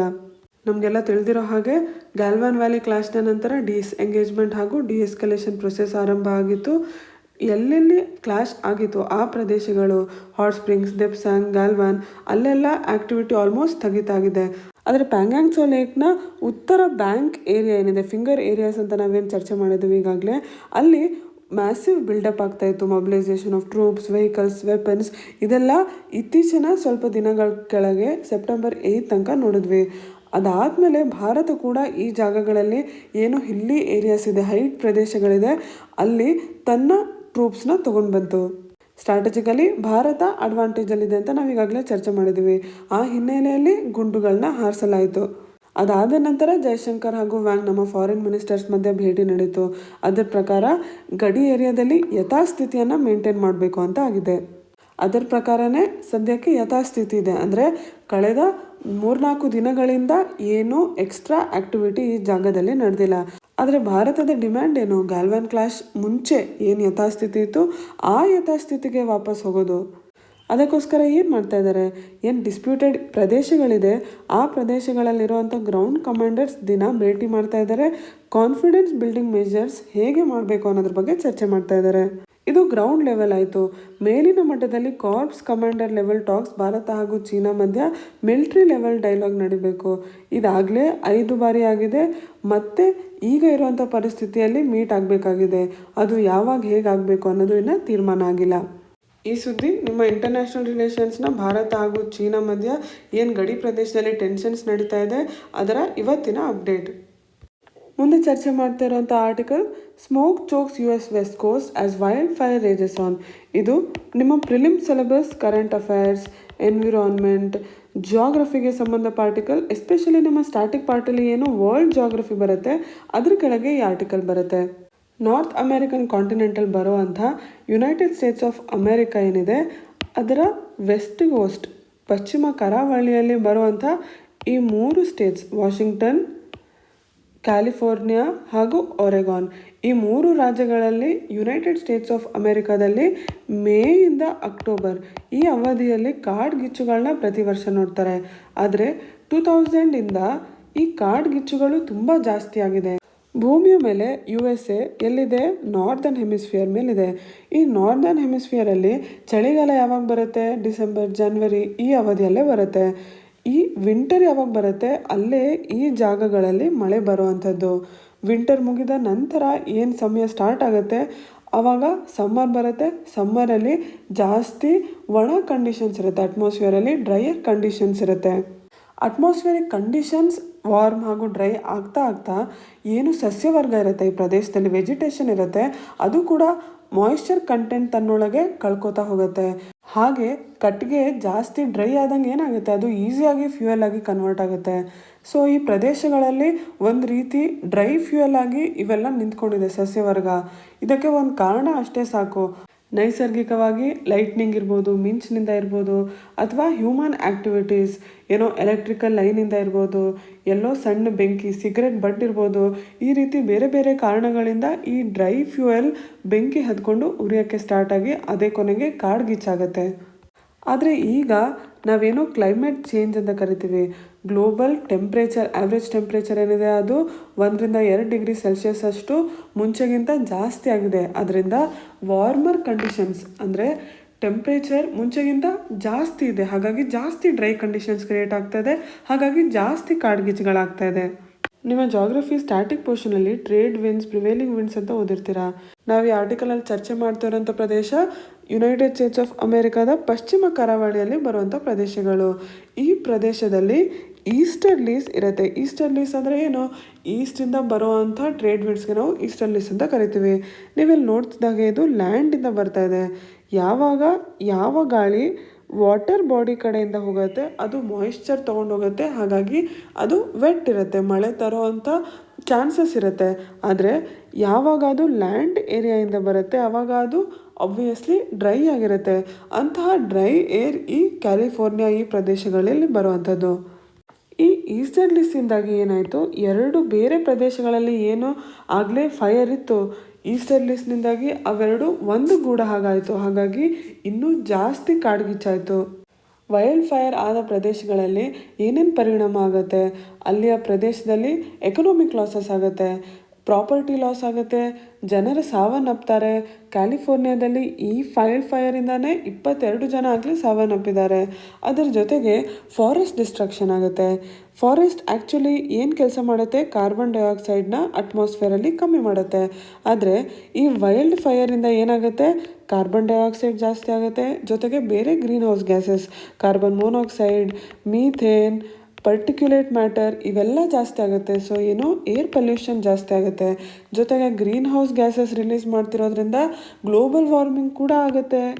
ಜೊತೆಗೆ ಯಾವ ಪ್ರದೇಶದಲ್ಲಿ ಕಾಡ್ಗಿಚ್ಚಾಗಿರುತ್ತೆ ಅಲ್ಲೆಲ್ಲ ಫಾರೆಸ್ಟ್ ಡಿಸ್ಟ್ರಾಯ್ ಆಗುತ್ತೆ ಅಲ್ವಾ, ಹಾಗಾಗಿ ಲ್ಯಾಂಡ್ ಡಿಗ್ರೇಡೇಷನ್ ಆಗುತ್ತೆ. ಇದ್ದಂತಹ ಲ್ಯಾಂಡ್ ಇನ್ಫರ್ಟೈಲ್ ಆಗುತ್ತೆ, ಬ್ಯಾರನ್ ಆಗುತ್ತೆ, ಮರುಭೂಮಿ ಆಗುತ್ತೆ. ಪ್ಲಸ್ ಆ ಕಾಡಿನಲ್ಲಿ ಇದ್ದಂತಹ ಬಯೋಡೈವರ್ಸಿಟಿ, ಫ್ಲೋರಾ, ಫೋನಾ ಇದೆಲ್ಲ ಕೂಡ ನಾಶ ಆಗುತ್ತೆ. ಇತ್ತೀಚೆಗೆ ಈ ವೈಲ್ಡ್ ಫೈರ್ಸ್ ತುಂಬ ಜಾಸ್ತಿ ಆಗಿರೋದ್ರಿಂದ ನಿಮ್ಮ ಪ್ರಿಲಿಮ್ಸ್ ಎಕ್ಸಾಮ್ಗೆ ನೀವು ಎಕ್ಸ್ಪೆಕ್ಟ್ ಮಾಡ್ಬೋದು ವೈಲ್ಡ್ ಫೈರ್ ಬಗ್ಗೆ. ಎನ್ವಿರಾನ್ಮೆಂಟ್ಗೆ ಸಂಬಂಧಪಟ್ಟಂತೆ ವೈಲ್ಡ್ ಫೈರಿಂದ ಯಾವ್ಯಾವ ಗ್ರೀನ್ ಹೌಸ್ ಗ್ಯಾಸಸ್ ರಿಲೀಸ್ ಆಗುತ್ತೆ ಅಂತ ನಿಮಗೆ ಗೊತ್ತಿರಬೇಕು. ಜಾಗ್ರಫಿಗೆ ಸಂಬಂಧಪಟ್ಟಂತೆ ಯಾಕೆ ಇದೇ ಪ್ರದೇಶದಲ್ಲಿ ಫಾರೆಸ್ಟ್ ಫೈರ್ಸ್, ವೈಲ್ಡ್ ಫೈರ್ಸ್ ಜಾಸ್ತಿ ಆಗುತ್ತೆ ಅಂತ ನಿಮಗೆ ಗೊತ್ತಿರಬೇಕು. ಮುಂದೆ ಇವತ್ತಿನ ಮುಖ್ಯವಾದ ಎಡಿಟೋರಿಯಲ್ಸ್ ಕಡೆ ನಮ್ಮ ಚರ್ಚೆಯನ್ನು ತೊಗೊಂಡೋಗೋಣ. ಮೊದಲನೇದಾಗಿ ಲಾಂಗ್ ಹಾಲ್ ಅಹೆಡ್, ಇದು ನಿಮ್ಮ ಪೇಜ್ ನಂಬರ್ 6 ಎಡಿಟೋರಿಯಲ್ ಪೇಜಲ್ಲಿ ಕೊಟ್ಟಿರೋಂಥ ಆರ್ಟಿಕಲ್. IIP ನಾವೇನು ಇಂಡೆಕ್ಸ್ ಆಫ್ ಇಂಡಸ್ಟ್ರಿಯಲ್ ಪ್ರೊಡಕ್ಷನ್ ಅಂತ ಕರಿತೀವಿ, ಇದರಲ್ಲಿ ಎಕಾನಮಿಯ ಬೇರೆ ಬೇರೆ ಸೆಕ್ಟರ್ಗಳಲ್ಲಿ ಮ್ಯಾನುಫ್ಯಾಕ್ಚರಿಂಗ್ ಆ್ಯಕ್ಟಿವಿಟಿ ಹೇಗೆ ನಡೀತಾ ಇದೆ ಅನ್ನೋದು ನಮಗೆ ತಿಳಿದು ಬರುತ್ತೆ. ಈ IIPಯ ಹೊಸ ಅಂಕಿ ಅಂಶಗಳ ಬಗ್ಗೆ ಈ ಆರ್ಟಿಕಲಲ್ಲಿ ನಮಗೆ ತಿಳಿಸ್ಕೊಡ್ತಾ ಇದ್ದಾರೆ. ಈ ಇಂಡೆಕ್ಸ್ ಕೆಳಗೆ ಕಾಣುವಂಥ 3 ಇಂಪಾರ್ಟೆಂಟ್ ಸೆಕ್ಟರ್ಸ್ ಏನಿದೆ, ಮೈನಿಂಗ್, ಮ್ಯಾನುಫ್ಯಾಕ್ಚರಿಂಗ್ ಹಾಗೂ ಎಲೆಕ್ಟ್ರಿಸಿಟಿ, ಇವು 3 ಕೂಡ ಶ್ರಿಂಕ್ ಆಗಿದೆ, ಕ್ಷೀಣ ಆಗಿದೆ 10.4% ಅಷ್ಟು ಅಂತ ಈ ಅಂಕಿಅಂಶ ಹೇಳ್ತಾ ಇದೆ. ಕಳೆದ ಕ್ವಾರ್ಟರಲ್ಲಿ ಕನ್ಸ್ಯೂಮರ್ ನಾನ್ ಡ್ಯೂರಬಲ್ಸ್ ಅಂದರೆ ನಾವೇನೋ ಲಾಕ್ಡೌನ್ ಕೆಳಗೂ ತಗೋತಾ ಇದ್ವಿ ಆ ಎಸೆನ್ಷಿಯಲ್ ಪ್ರಾಡಕ್ಟ್ಸ್ ಎಲ್ಲ ಬರ್ತಾಯಿತ್ತು, ಇದು 14.3% ಅಷ್ಟು ಕಳೆದ ಕ್ವಾರ್ಟರಲ್ಲಿ ಗ್ರೋತ್ ಆಗಿತ್ತು. ಈ ಕ್ವಾರ್ಟ್ರಲ್ಲಿ ಅದು ಕೂಡ 6.7%ಗೆ ಕಮ್ಮಿ ಆಗಿದೆ. ಇದನ್ನು ಬಿಟ್ಟು ಮಿಕ್ಕಿದ 5 ಕಡೆ ಡಬಲ್ ಡಿಜಿಟಲ್ಲಿ ಶ್ರಿಂಕ್ ಆಗಿದೆ ಎಕಾನಮಿ. ಕನ್ಸ್ಯೂಮರ್ ಡ್ಯೂರಬಲ್ಸಲ್ಲಿ 23.6% ಅಷ್ಟು, ಕ್ಯಾಪಿಟಲ್ ಗೂಡ್ಸಲ್ಲಿ 22.8% ಅಷ್ಟು ಈ ಸೆಕ್ಟರ್ ಒಳಗೆ ಶ್ರಿಂಕ್ ಆಗಿದೆ. ಇದೆಲ್ಲ ಏನು ಇಂಡಿಕೇಟ್ ಮಾಡುತ್ತೆ? ಪ್ರೈವೇಟ್ ಕನ್ಸಂಪ್ಷನ್ ಅಂದರೆ ಗೌರ್ಮೆಂಟ್ ಬಿಟ್ಟು ನಾವೆಲ್ಲ ಏನು ಪ್ರೈವೇಟ್ ಇಂಡಿವಿಜುವಲ್ಸ್ ಹಾಗೂ ಹೌಸ್ ಹೋಲ್ಡ್ಸ್ ಇದ್ದೀವಿ, ನಾವು ದುಡ್ಡು ಖರ್ಚು ಮಾಡ್ತಾ ಇರೋದು ಕಮ್ಮಿ ಆಗ್ತಾ ಇದೆ. ನಾವು ದುಡ್ಡು ಖರ್ಚು ಮಾಡ್ತಾ ಇಲ್ಲ ಅಂದರೆ ಏನು? ಯಾವುದೂ ಪ್ರಾಡಕ್ಟ್ಗೆ ಡಿಮ್ಯಾಂಡ್ ಇಲ್ಲ ಅಂತ ಆಯಿತು. ಹಾಗೆ ಡಿಮ್ಯಾಂಡ್ ಇಲ್ಲ ಅಂದರೆ ಎಕಾನಮಿಯಲ್ಲಿ ಫ್ಯಾಕ್ಟ್ರಿಗಳಲ್ಲಿ ಏನನ್ನು ಉತ್ಪನ್ನ ಮಾಡ್ತಾರೆ? ಹಾಗಾಗಿ ಮ್ಯಾನುಫ್ಯಾಕ್ಚರಿಂಗ್ ಸೆಕ್ಟರ್ಗೆ ಸಂಬಂಧಪಟ್ಟಂತೆ ಕಳೆದ ಕ್ವಾರ್ಟರಲ್ಲಿ ಎಷ್ಟು ಶ್ರಿಂಕ್ ಆಗಿತ್ತು ಅದಕ್ಕಿಂತ ಜಾಸ್ತಿ ಈ ಕ್ವಾರ್ಟರಲ್ಲಿ ಕಾಂಟ್ರಾಕ್ಟ್ ಆಗಿದೆ ಅಂತ ಹೇಳ್ತಾ ಇದ್ದಾರೆ. ಮ್ಯಾನುಫ್ಯಾಕ್ಚರಿಂಗ್ ಸೆಕ್ಟರ್ನ ಒಳಗೆ ಏನು ಸಬ್ ಕ್ಯಾಟಗರೀಸ್ ಇದೆ ಅದರೊಳಗೆ ನೋಡಿದ್ರೆ ಫಾರ್ಮಸ್ಯೂಟಿಕಲ್ಸ್ ಹಾಗೂ ಟೊಬ್ಯಾಕೊ ಪ್ರಾಡಕ್ಟ್ಸ್ ಬಿಟ್ಟು ಬೇರೆ ಎಲ್ಲ ವಲಯಗಳಲ್ಲೂ ಡಿಮ್ಯಾಂಡ್ ಕಮ್ಮಿ ಆಗಿದೆ. ನಮಗೆಲ್ಲ ತಿಳಿದಿರೋ ಹಾಗೆ ಕೋವಿಡ್-19 ಸಾಂಕ್ರಾಮಿಕ ಇರೋದ್ರಿಂದ ಮೆಡಿಸಿನ್ ಎಸೆನ್ಷಿಯಲ್ಸ್ ಏನಿದೆ ಅದರ ಅವಶ್ಯಕತೆ ಜಾಸ್ತಿ ಆಗ್ತಾ ಇದೆ. ಹಾಗಾಗಿ ಫಾರ್ಮಾ ಸೆಕ್ಟರ್ ಏನಿದೆ ಅದು ಗ್ರೋತ್ ಆಗ್ತಾ ಇದೆ. ನಮ್ಮ ಆರ್ಥಿಕತೆಯ ಮ್ಯಾನುಫ್ಯಾಕ್ಚರಿಂಗ್ ಸೆಕ್ಟರ್ ಒಳಗೆ ಎಕ್ಸ್ಪ್ಯಾಂಡ್ ಆಗ್ತಾ ಇರೋದು, ಡಿಮ್ಯಾಂಡ್ ಇರೋದು, ಗ್ರೋತ್ ಆಗ್ತಾ ಇರೋದು ಸೆಕ್ಟರ್ ಒಂದೇ, ಅದು ಫಾರ್ಮಸ್ಯೂಟಿಕಲ್ಸ್. ಯಾವಾಗಲೂ ಉತ್ಪನ್ನ ಜಾಸ್ತಿ ಆಗುವಂಥ ಟೆಕ್ಸ್ಟೈಲ್ ಹಾಗೂ ಗಾರ್ಮೆಂಟ್ ಏನಿದೆ ಆ ಸೆಕ್ಟರ್ ಕೂಡ ಶ್ರಿಂಕ್ ಆಗ್ತಾ ಇದೆ, 14.8% ಹಾಗೂ 28.7% ಅಷ್ಟು. ಇದನ್ನು ಎಂಪ್ಲಾಯ್ಮೆಂಟ್ ಇಂಟೆನ್ಸಿವ್ ಸೆಗ್ಮೆಂಟ್ಸ್ ಅಂತ ಕರಿತೀವಿ. ಅಂದರೆ ಎಕಾನಮಿಯ ಯಾವ್ಯಾವ ವಲಯಗಳು ಜಾಸ್ತಿ ಎಂಪ್ಲಾಯ್ಮೆಂಟ್ನ ಪ್ರೊಡ್ಯೂಸ್ ಮಾಡುತ್ತೆ. ನಮಗೆಲ್ಲ ತಿಳಿದಿರೋ ಹಾಗೆ ಗಾರ್ಮೆಂಟ್ ಫ್ಯಾಕ್ಟ್ರಿಗಳಲ್ಲಿ ಎಷ್ಟು ಜನ ಕಾರ್ಮಿಕರು ಕೆಲಸ ಮಾಡ್ತಾರೆ ಅಲ್ವಾ, ಸೊ ಇದನ್ನು ಎಂಪ್ಲಾಯ್ಮೆಂಟ್ ಇಂಟೆನ್ಸಿವ್ ಅಂತ ಕರೀತಾರೆ. ಸೊ ಈ ಡೇಟಾಯಿಂದ ನಮ್ಗೆ ಏನು ತಿಳಿದು ಬಂತು? ಪ್ರೈವೇಟ್ ಕನ್ಸಂಪ್ಷನ್ ಕಮ್ಮಿ ಆಗಿದೆ, ಫಾರ್ಮಸ್ಯೂಟಿಕಲ್ಸ್ ಬಿಟ್ಟು ಬೇರೆ ಎಲ್ಲ ಸೆಕ್ಟರ್ಗಳು ಕಾಂಟ್ರಾಕ್ಟ್ ಆಗಿದೆ. ಹಾಗಾಗಿ ಸರ್ಕಾರದ ಕಡೆಯಿಂದ ಏನು ಡಿಮ್ಯಾಂಡ್ ಬರೋ ಥರ ಫಿಸ್ಕಲ್ ಪಾಲಿಸಿ ಮಾಡಬೇಕಾಗಿದೆ, ಅದರ ಅವಶ್ಯಕತೆ ಇದೆ ಅಂತ ಈ ಲೇಖಕರು ಹೇಳ್ತಾ ಇದ್ದಾರೆ. ಈ ಆರ್ಟಿಕಲಲ್ಲಿ ಕೊಟ್ಟಿರುವಂಥ ಅಂಕಿಅಂಶಗಳನ್ನ ಮೆಮೊರೈಸ್ ಮಾಡಬೇಡಿ, ಬಾಯ್ಹಾಟ್ ಮಾಡಬೇಡಿ. ಇದರಲ್ಲಿ ಕೊಟ್ಟಿರುವಂಥ IIP ಬಗ್ಗೆ ನಿಮಗೆಲ್ಲ ಈಗಾಗಲೇ ತಿಳಿದಿದೆ ಅಂತ ಅಂದ್ಕೊಂಡಿದ್ದೀನಿ. ಇದ್ರ ಬಗ್ಗೆ ಮುಂಚೆನೂ ಚರ್ಚೆ ಮಾಡಿದ್ವಿ, ಹಾಗಾಗಿ ನಾನಿಲ್ಲಿ ಮತ್ತೆ ರಿಪೀಟ್ ಮಾಡಿಲ್ಲ. ಏನು ಯೂಸ್ ಬೇಸ್ಡ್ ಕ್ಲಾಸಿಫಿಕೇಷನ್ ಇದೆ, ಏನು ಸೆಕ್ಟರ್ ವೈಸ್ ಕ್ಲಾಸಿಫಿಕೇಷನ್ ಇದೆ, ಅದರ ಅಂಕಿಅಂಶಗಳು ಯಾವುದು ಎಷ್ಟು ವೆಯ್ಟ್ ಬೀಳುತ್ತೆ, ಇದೆಲ್ಲ ನಿಮ್ಗೆ ಈಗಾಗಲೇ ತಿಳಿದಿದೆ ಅಂತ ಅಂದ್ಕೊಂಡಿದ್ದೀನಿ. ಈ ಆರ್ಟಿಕಲಿಂದ ನಿಮಗೆ ಒಂದು ಸಮ್ಮರಿ ಗೊತ್ತಿರಬೇಕು. ಅಂದರೆ ಕೋವಿಡ್-19 ಸಾಂಕ್ರಾಮಿಕ ಸ್ಟಾರ್ಟ್ ಆದಮೇಲೆ ಮ್ಯಾನುಫ್ಯಾಕ್ಚರಿಂಗ್ ಸೆಕ್ಟರ್ ಒಳಗೆ ಏನೇನು ಗ್ರೋತ್ ಆಗಿದೆ, ಆಗಿಲ್ಲ, ಎಷ್ಟಾಗಿದೆ ಅನ್ನೋ ಒಂದು ಅಟ್ಲೀಸ್ಟ್ ಅಂದಾಜಿರಬೇಕು ಅಷ್ಟೇ, ಬಾಯ್ಹಾರ್ಟ್ ಅವಶ್ಯಕತೆ ಇಲ್ಲ. ಮುಂದಿನ ಆರ್ಟಿಕಲ್ ಭಾರತ ಮತ್ತು ಚೀನಾ ಮಧ್ಯೆ ಇರುವಂಥ ಲೈನ್ ಆಫ್ ಆ್ಯಕ್ಚುಯಲ್ ಕಂಟ್ರೋಲ್, ವಾಸ್ತವಿಕ ಗಡಿ ರೇಖೆ ಏನಿದೆ ಅದ್ರ ಬಗ್ಗೆ ಏನೇನು ಅಗ್ರಿಮೆಂಟ್ಸ್ ಇತ್ತು ಅದನ್ನು ಇಲ್ಲಿ ವಿಶ್ಲೇಷಣೆ ಮಾಡ್ತಾ ಇದ್ದಾರೆ. ಇದು ನಿಮ್ಮ ಇಂಟರ್ನ್ಯಾಷನಲ್ ಅಫೇರ್ಸ್ ಕೆಳಗೆ ಬರುವಂಥ ಆರ್ಟಿಕಲ್. ಇದು ಕೂಡ ನಿಮ್ಮ ಎಡಿಟೋರಿಯಲ್ ಪೇಜ್ ನಂಬರ್ 6 ಕಾಣುವಂಥ ಆರ್ಟಿಕಲ್. ಭಾರತ ಹಾಗೂ ಚೀನಾ ಮಧ್ಯ ಮೊದಲ ಬಾರಿಗೆ ಲೈನ್ ಆಫ್ ಆ್ಯಕ್ಚುಯಲ್ ಕಂಟ್ರೋಲ್ ಬಗ್ಗೆ 1993 ಅಗ್ರಿಮೆಂಟಲ್ಲಿ ಚರ್ಚೆ ಮಾಡಿತ್ತು. ಆದರೆ ಈ ಲೈನ್ ಆಫ್ ಆ್ಯಕ್ಚುಯಲ್ ಕಂಟ್ರೋಲ್ ಭಾರತಕ್ಕೆ ಏನು, ಚೀನಾಗೆ ಏನು ಅನ್ನೋದ್ರ ಬಗ್ಗೆ ಕನ್ಫ್ಯೂಷನ್ ಇದ್ದೇ ಇತ್ತು. ಅದೇ ನಮ್ಮ ಎರಡೂ ದೇಶಗಳ ಮಧ್ಯೆ ಇರುವಂಥ ಸಮಸ್ಯೆಗೆ ಮೂಲ ಅಂತ ಇವರು ಹೇಳ್ತಾ ಇದ್ದಾರೆ. ಈ LAC ಕಾನ್ಸೆಪ್ಟ್ನ ಮೊದಲ ಬಾರಿಗೆ 1993 ಅಗ್ರಿಮೆಂಟಲ್ಲಿ ಎರಡೂ ದೇಶಗಳು ಒಪ್ಕೊಂಡ್ವು. ಎರಡೂ ದೇಶಗಳು ವಾಸ್ತವಿಕ ಗಡಿ ರೇಖೆ ಎಲ್ಲಿದೆ ಅನ್ನೋದ್ರ ಬಗ್ಗೆ ಏನೇನು ಡಿಫ್ರೆನ್ಸಸ್ ಇಟ್ಕೊಂಡಿದೆ, ಏನೇನು ವ್ಯತ್ಯಾಸಗಳಿದೆ ಅದ್ರ ಬಗ್ಗೆ ಮಾತುಕತೆ ಆಗಬೇಕಾಗಿತ್ತು.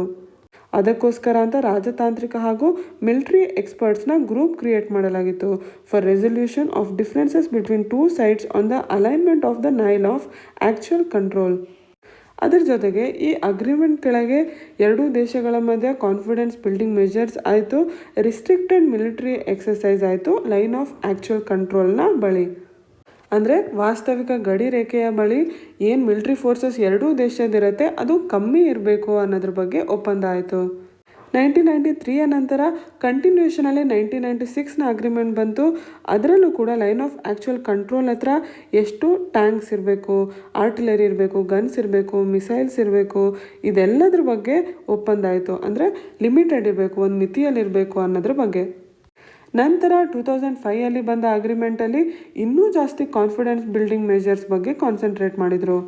ಅಂದರೆ ಲೈನ್ ಆಫ್ ಆ್ಯಕ್ಚುಯಲ್ ಕಂಟ್ರೋಲ್ ಹತ್ರ ಭಾರತದ ಪ್ರಕಾರ ಯಾವ್ಯಾವ್ದು ಅದ್ರ ಕೆಳಗಿದೆ, ಚೀನಾದ್ರ ಪ್ರಕಾರ ಯಾವ್ಯಾವ್ದು ಅದ್ರ ಕೆಳಗಿದೆ, ಇದರಲ್ಲಿ ವ್ಯತ್ಯಾಸ ಇದೆ. ಹಾಗಾಗಿ ಕೆಲವೊಂದು ಡಿಸ್ಪ್ಯೂಟೆಡ್ ಏರಿಯಾಸ್ ಇರುತ್ತೆ, ಅಂದರೆ ಅದನ್ನು ಭಾರತ ಕೂಡ ತಂದು ಅಂತ ಹೇಳ್ಕೊಂಡಿರುತ್ತೆ, ಚೀನಾ ಕೂಡ ತಂದು ಅಂತ ಅಂದ್ಕೊಂಡಿರುತ್ತೆ. ಹೀಗಿರುವಂಥ ಏರಿಯಾಸ್ ಪ್ರದೇಶಗಳೇನಿದೆ ಅಲ್ಲಿ ಪ್ಯಾಟ್ರೋಲಿಂಗ್ ಮಾಡ್ತಿರೋ ಅಂಥ ಸೇನೆಯವ್ರು ಏನಿರ್ತಾರೆ ಅವರು ಮುಖಾಮುಖಿ ಆದರೆ ಹೇಗೆ ನಡೆದುಕೊಳ್ಬೇಕು ಅನ್ನೋದನ್ನು ಈ 2005 ಅಗ್ರಿಮೆಂಟಲ್ಲಿ ಹೇಳಲಾಯಿತು. ಸೊ 1993, 1996, 2005 ಈ ಎಲ್ಲ ಅಗ್ರಿಮೆಂಟ್ನ ಪ್ರಕಾರ ಏನು ಮಾಡೋಕ್ಕೆ ಪ್ರಯತ್ನ ಮಾಡ್ತಾ ಇದ್ದಾರೆ, ಭಾರತ ಮತ್ತು ಚೀನಾ ಮಧ್ಯ ಗಡಿ ಪ್ರದೇಶದಲ್ಲಿ army men face to face ಬಂದರೆ ಅಥವಾ ಎರಡೂ ಸೇನೆಗಳ ಮಧ್ಯ ಕಾನ್ಫ್ಲಿಕ್ಟ್ ಆದಷ್ಟು ಕಮ್ಮಿ ಆಗೋ ಥರ ಸ್ಟೆಪ್ಸ್ನ ತಗೊಂಡಿದ್ದಾರೆ. ಹಾಗೆ ಅಗ್ರಿಮೆಂಟ್ಗಳಲ್ಲಿ ಒಪ್ಪಂದ ಆಗಿದ್ದಕ್ಕೇ ಗಡಿ ಪ್ರದೇಶದಲ್ಲಿ ನಾವು ಇಷ್ಟು ವರ್ಷಗಳ ಕಾಲ ಒಂದು ರೀತಿ ಶಾಂತಿಯನ್ನು ಇಟ್ಕೊಳ್ಳೋಕ್ಕಾಯಿತು, ಏನು ಟೆನ್ಷನ್ಸ್ ಇಲ್ಲದೆ. ಇಂಡಿಯಾ ಚೈನಾ ವಾರ್ 1962 ಅಲ್ಲಿ ಆದ ನಂತರ. ಆದರೆ ಈ ಅಗ್ರಿಮೆಂಟ್ಗಳಲ್ಲಿ 2 ವಿಷಯಗಳಿದೆ. ಆ ವಿಷಯಗಳ ಬಗ್ಗೆ ಈ ಭಾರತ ಹಾಗೂ ಚೀನಾ ಚರ್ಚೆ ಮಾಡೇ ಇಲ್ಲ. ಅದು ಯಾವುದು? ಒಂದು ಲೈನ್ ಆಫ್ ಆ್ಯಕ್ಚುಯಲ್ ಕಂಟ್ರೋಲ್ ಎಲ್ಲಿದೆ ಅನ್ನೋದ್ರ ಬಗ್ಗೆ, ಇನ್ನೊಂದು ಈ ಲೈನ್ ಆಫ್ ಆ್ಯಕ್ಚುಯಲ್ ಕಂಟ್ರೋಲ್ ಹತ್ರ ಏನು ಮಿಲಿಟ್ರಿ ಮೂವ್ಮೆಂಟ್ಸ್ ಇದೆ ಅದ್ರ ಬಗ್ಗೆ. ಕಾಲಕ್ರಮೇಣವಾಗಿ ಏನಾಗಿದೆ ಅಂದರೆ ಈ ಲೈನ್ ಆಫ್ ಆ್ಯಕ್ಚುಯಲ್ ಕಂಟ್ರೋಲ್ನ ಸುತ್ತಮುತ್ತ ಇನ್ಫ್ರಾಸ್ಟ್ರಕ್ಚರ್ ಡೆವಲಪ್ಮೆಂಟ್ ಆಗಿದೆ. ಹಾಗೆ ಡೆವಲಪ್ಮೆಂಟ್ ಆಗಿರೋದ್ರಿಂದ ಮಿಲಿಟ್ರಿ ಮೂವ್ಮೆಂಟ್ ಇನ್ನೂ ಈಸಿಯಾಗಿ ಆಗ್ತಾ ಇದೆ. ಸೊ ಸಹಜವಾಗೇ ಲೈನ್ ಆಫ್ ಆ್ಯಕ್ಚುಯಲ್ ಕಂಟ್ರೋಲ್ ಹತ್ರ ಒಂದು ರೀತಿ ಮಿಲಿಟ್ರಿ ಮೂವ್ಮೆಂಟ್ ಜಾಸ್ತಿ ಆಗಿದೆ. ಆದರೆ ಈ ವರ್ಷ ಎರಡೂ ದೇಶಗಳ ಮಧ್ಯೆ ಗಾಲ್ವಾನ್ ವ್ಯಾಲಿ ಕ್ಲಾಶ್ ಆದ ನಂತರ ಸಂಬಂಧ ಬಿಗಡಾಯಿಸ್ತಾ ಇದೆ. ಮೊನ್ನೆ ತಾನೇ ಅಂದರೆ ಇತ್ತೀಚೆಗೆ ಗುಂಡು ಕೂಡ ಹಾರಿಸಲಾಯಿತು ಅಂತ ನಾವು ಚರ್ಚೆ ಮಾಡಿದ್ವಿ.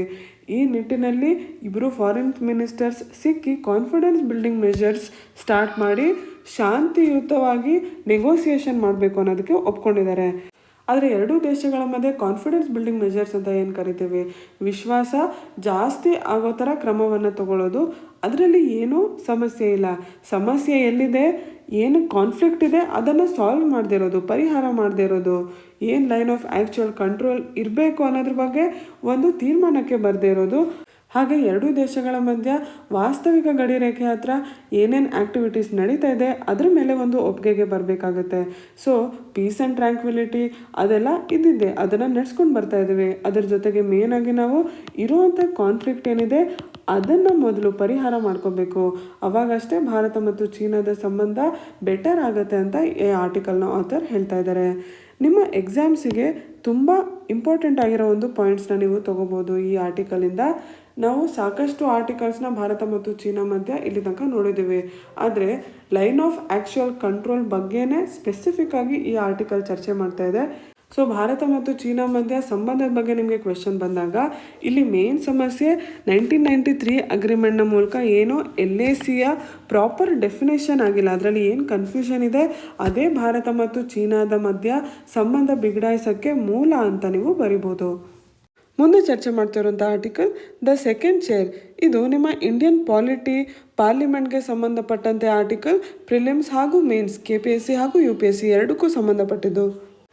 ನಾವು ಕಳೆದ ವಾರ ಚರ್ಚೆ ಮಾಡಿದ್ವಿ ಡೆಪ್ಯೂಟಿ ಸ್ಪೀಕರ್ ಪೊಸಿಷನ್ ಕಳೆದ 15 ತಿಂಗಳಿಂದ ಖಾಲಿ ಇದೆ ಅಂತ. ಆ ಬ್ಯಾಕ್ಗ್ರೌಂಡಲ್ಲಿ ಡೆಪ್ಯೂಟಿ ಸ್ಪೀಕರ್ನ ಪೊಸಿಷನ್ನ ಬಗ್ಗೆ ಈ ಆರ್ಟಿಕಲಲ್ಲಿ ಚರ್ಚೆ ಮಾಡ್ತಾ ಇದ್ದಾರೆ. ಡೆಪ್ಯೂಟಿ ಸ್ಪೀಕರ್ನ ಪೊಸಿಷನ್ ಸಾಮಾನ್ಯವಾಗಿ ಅಪೋಸಿಷನ್ ಪಾರ್ಟಿ ಅವ್ರಿಗೆ ಕೊಡೋದು ರೂಲ್ ಅಲ್ಲ, ಆದರೆ ರೂಢಿಯಲ್ಲಿ ಕನ್ವೆನ್ಷನಲ್ಲಿ ಇರುವಂಥದ್ದು. ಹಾಗಾಗಿ ಡೆಪ್ಯೂಟಿ ಸ್ಪೀಕರ್ನ ಎಲೆಕ್ಷನ್ ಮಾಡಿ ಅಂತ ಕಾಂಗ್ರೆಸ್ ಅವರು ತುಂಬ ಸತಿ ರಿಕ್ವೆಸ್ಟ್ ಮಾಡ್ಕೊಂಡಿದ್ದಾರೆ ಹೌಸಲ್ಲಿ. ಆದರೆ ಸ್ಪೀಕರ್ ಹಾಗೂ ಸರ್ಕಾರ ಇದ್ರ ಬಗ್ಗೆ ಯಾವ ಕ್ರಮವನ್ನು ತಗೊಳ್ಳಿಲ್ಲ. ಹೀಗೆ ರೂಢಿಯಲ್ಲಿ ಅಪೋಸಿಷನ್ ಪಾರ್ಟಿಯವ್ರಿಗೆ ಡೆಪ್ಯೂಟಿ ಸ್ಪೀಕರ್ ಪೊಸಿಷನ್ ಕೊಡಬೇಕು ಅನ್ನೋದಕ್ಕೂ ಒಂದು ಕಾರಣ ಇದೆ. ಒಂದು ರೀತಿಯಲ್ಲಿ ಎಲ್ಲರೂ ಸೇರಿ ಹೌಸ್ನ ನಡೆಸೋದಕ್ಕೆ. ಈಗ ದೇಶದಲ್ಲಿ ಏನೇನು ಚಾಲೆಂಜಸ್ ಇದೆ ಅದನ್ನೆಲ್ಲ ಜೊತೆಗೆ ಟ್ಯಾಕಲ್ ಮಾಡಬೇಕಾದ ಅವಶ್ಯಕತೆ ಇದೆ ರೂಲಿಂಗ್ ಹಾಗೂ ಅಪೋಸಿಷನ್ ಇಬ್ರಿಗೂ ಕೂಡ. ಹೀಗಿರುವಂಥ ಪರಿಸ್ಥಿತಿಯಲ್ಲಿ ಡೆಪ್ಯೂಟಿ ಸ್ಪೀಕರ್ನ ಎಲೆಕ್ಷನ್ ಮಾಡಬೇಕು. ಪದೇ ಪದೇ ಹೀಗೆ ಎಲೆಕ್ಷನ್ ಮಾಡದೇ ಇದ್ದಾಗ ಇದು ಬೇಕಂತ ಮಾಡ್ತಾ ಇರೋದು ಅನ್ನೋ ಥರ ಕಾಣ್ತಾ ಇದೆ. ಹಾಗಂತ ಈ ಆರ್ಟಿಕಲ್ನ ಲೇಖಕರು ಹೇಳ್ತಾ ಇದ್ದಾರೆ ಈ ಆರ್ಟಿಕಲ್ನಿಂದಾಗಿ ಬೇರೆ ಯಾವುದು ಪೊಲಿಟಿಕಲ್ ಏನೇನು ಕೊಟ್ಟಿದ್ದಾರೆ ಇದರೊಳಗೆ ಅದು ಯಾವುದು ನಿಮ್ಮ ಎಕ್ಸಾಮ್ಗೆ ಮುಖ್ಯ ಅಲ್ಲ, ತಿಳ್ಕೊಳ್ಳೋ ಅವಶ್ಯಕತೆ ಇಲ್ಲ. ನಿಮ್ಮ ಎಕ್ಸಾಮ್ಗೆ ನಾವು ಫ್ರೈಡೇ ನ್ಯೂಸ್ ಪೇಪರ್ ಅನಾಲಿಸಿಸಲ್ಲಿ ಏನು ಚರ್ಚೆ ಮಾಡಿದ್ವಿ, ಡೆಪ್ಯೂಟಿ ಸ್ಪೀಕರ್ ಕೆಲಸ ಏನು, ಅವನು ಯಾಕೆ ಮುಖ್ಯ, ಅವನ್ನ ಹೇಗೆ ತೆಗಿತಾನೆ, ಆ ಪೊಸಿಷನ್ನ ಬಗ್ಗೆ ನಾವು ತಿಳ್ಕೊಂಡ್ವಿ. ಅದ್ರ ಜೊತೆಗೆ ಇಷ್ಟು ತಿಂಗಳಿಂದ ಖಾಲಿ ಇದೆ ಅಂತ ಅಂದರೆ ಯಾಕೆ ಖಾಲಿ ಇದೆ, ಯಾಕೆ ಖಾಲಿ ಇರಬಾರ್ದು ಅದನ್ನು ನಾವು ಈ ಆರ್ಟಿಕಲಲ್ಲಿ ನೋಡಿದ್ವಿ. ಇಷ್ಟು ನಮ್ಮ ಎಕ್ಸಾಮ್ಗೆ ಗೊತ್ತಿದ್ರೆ ಸಾಕು. ಇವತ್ತಿನ ದಿನಪತ್ರಿಕೆಯಲ್ಲಿ ಏನೇನು ಮುಖ್ಯ ಆರ್ಟಿಕಲ್ಸ್ ಇತ್ತು ಅದನ್ನೆಲ್ಲ ಚರ್ಚೆ ಮಾಡಿದ್ದೀವಿ. ಏನು ಡೌಟ್ಸ್ ಇಲ್ಲ ಅಂತ ಅಂದ್ಕೊಂಡಿದ್ದೀನಿ. ಹಾಗೆ ಡೌಟ್ಸ್ ಇದ್ದರೆ ಕಮೆಂಟ್ ಸೆಕ್ಷನಲ್ಲಿ ಕೇಳಿ. ನಮ್ಮ ಚಾನಲ್ನ ಸಬ್ಸ್ಕ್ರೈಬ್ ಮಾಡಿ. ಮತ್ತು ಇದೇ ನ್ಯೂಸ್ ಪೇಪರ್ ಸಂಚಿಕೆಯಲ್ಲಿ ಸಿಗೋಣ. ಧನ್ಯವಾದಗಳು.